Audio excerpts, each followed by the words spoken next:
Puji Tuhan, haleluya.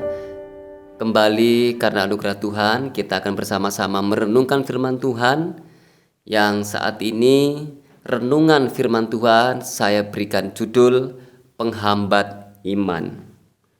Mari kita membaca satu ayat firman Tuhan di dalam Kejadian 12 ayat 1. Demikian firman Tuhan, berfirmanlah Tuhan kepada Abram, pergilah dari negerimu dan dari sanak saudaramu dan dari rumah bapamu ini ke negeri yang kutunjukkan kepadamu. Puji Tuhan. Ayat yang kedua, Tuhan juga berjanji kepada Abram akan menjadikan dia bangsa yang besar, diberkati, masyhur dan menjadi berkat. Banyak waktu berlalu antara Allah menjanjikan sesuatu dan waktu saat Tuhan menggenapi janjinya itu. Kita cenderung tidak sabar dan cenderung ragu apakah Allah telah melupakan janjinya. Sangat mudah dipahami mengapa Abraham menjadi tidak sabar.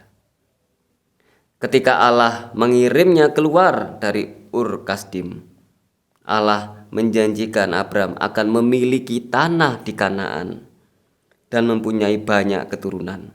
Namun Bapak Ibu Saudara, setelah 10 tahun Allah tetap belum memenuhi janjinya itu kepada Abraham.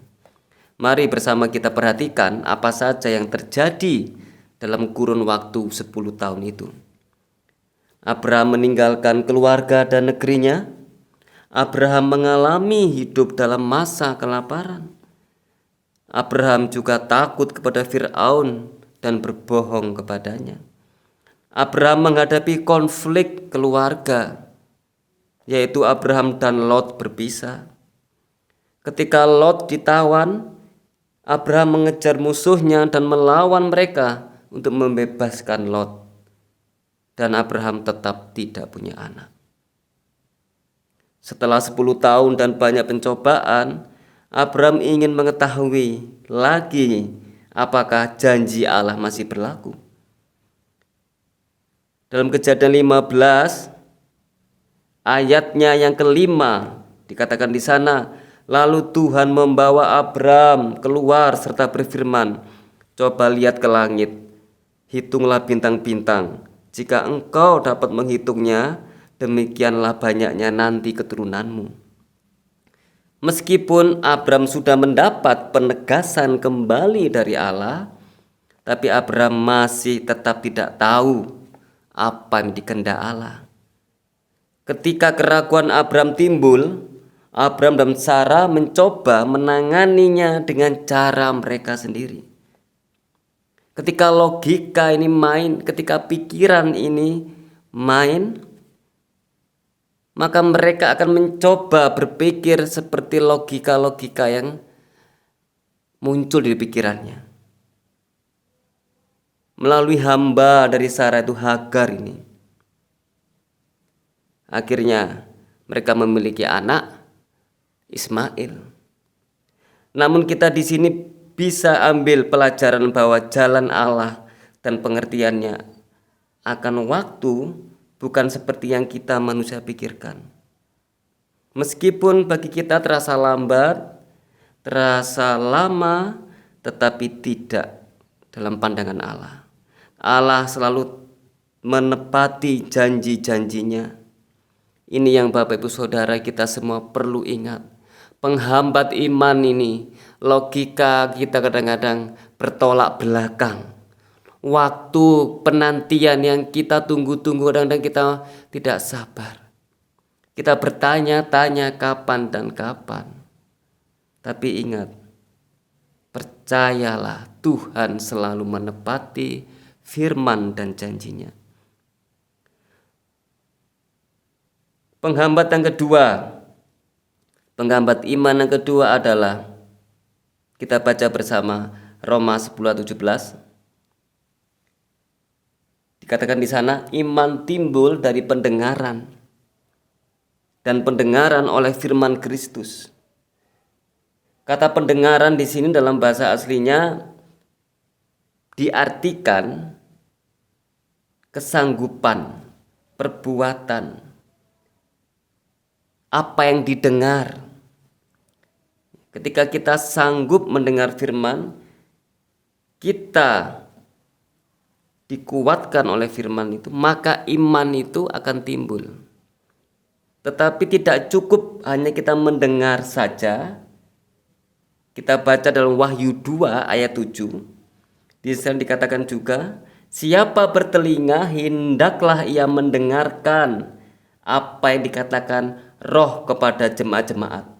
Kata mendengarkan dalam Wahyu ini, dalam Perjanjian Baru, kata mendengarkan ini ada 428 kali, yang memiliki arti ini berbeda dengan Roma 10 atau 17. Lebih dalam lagi, yaitu apa? Menaati, mengerti, mengetahui.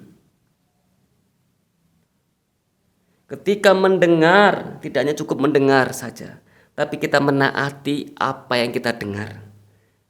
Kita mengerti mengapa banyak orang gagal dalam perjalanan imannya, karena mereka tidak sungguh-sungguh menaati, mengerti, memahami dengan seksama apa yang mereka dengar.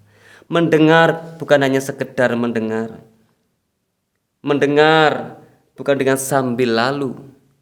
Ada orang mendengar, tapi 1 menit kemudian dia lupa apa yang dia dengar.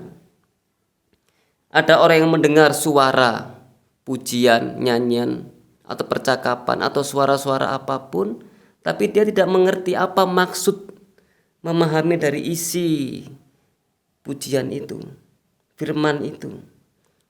Bahkan ada orang hanya mengatakan, amin, amin, puji Tuhan, haleluya. Tetapi apakah dia mengerti arti dari kata puji Tuhan, haleluya itu?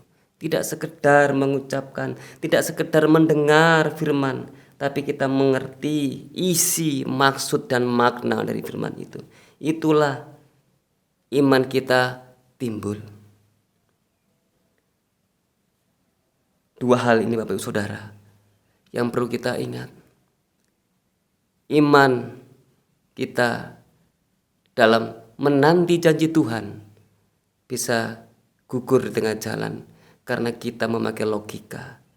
Yang kedua, karena kita tidak benar-benar mengerti isi, tidak benar-benar memahami maksud dari firman Tuhan, janji Tuhan yang kita dengar. Maka dari itu, biarlah saat ini melalui renungan firman Tuhan ini, iman kita semakin dikuatkan dan kita boleh menyerahkan pikiran hati kita bila Roh Allah yang bekerja. Puji Tuhan. Mari kita berdoa. Bapa, kami bersyukur untuk kasih setiamu Tuhan. Biarlah iman yang ada dalam hati kami terus Bapa tumbuhkan itu. Bapa perkuat itu Tuhan.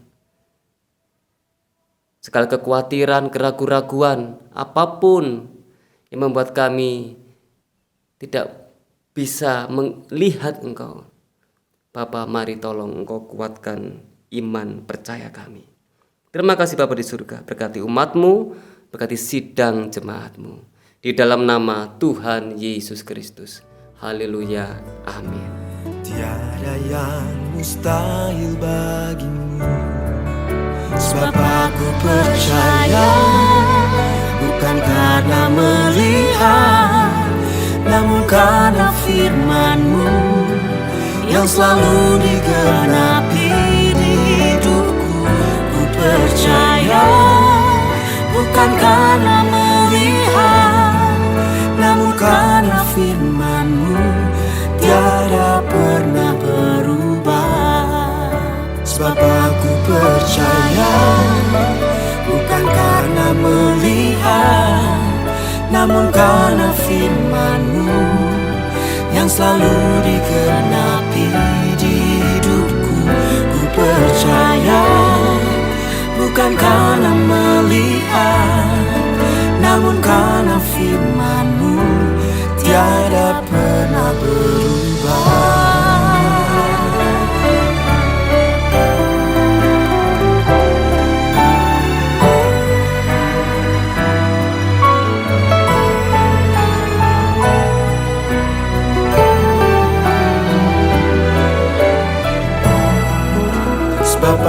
percaya, bukan karena melihat, namun karena firman-Mu yang selalu digenapi di hidupku. Ku percaya, bukan karena melihat, namun karena firman-Mu tiada pernah berubah.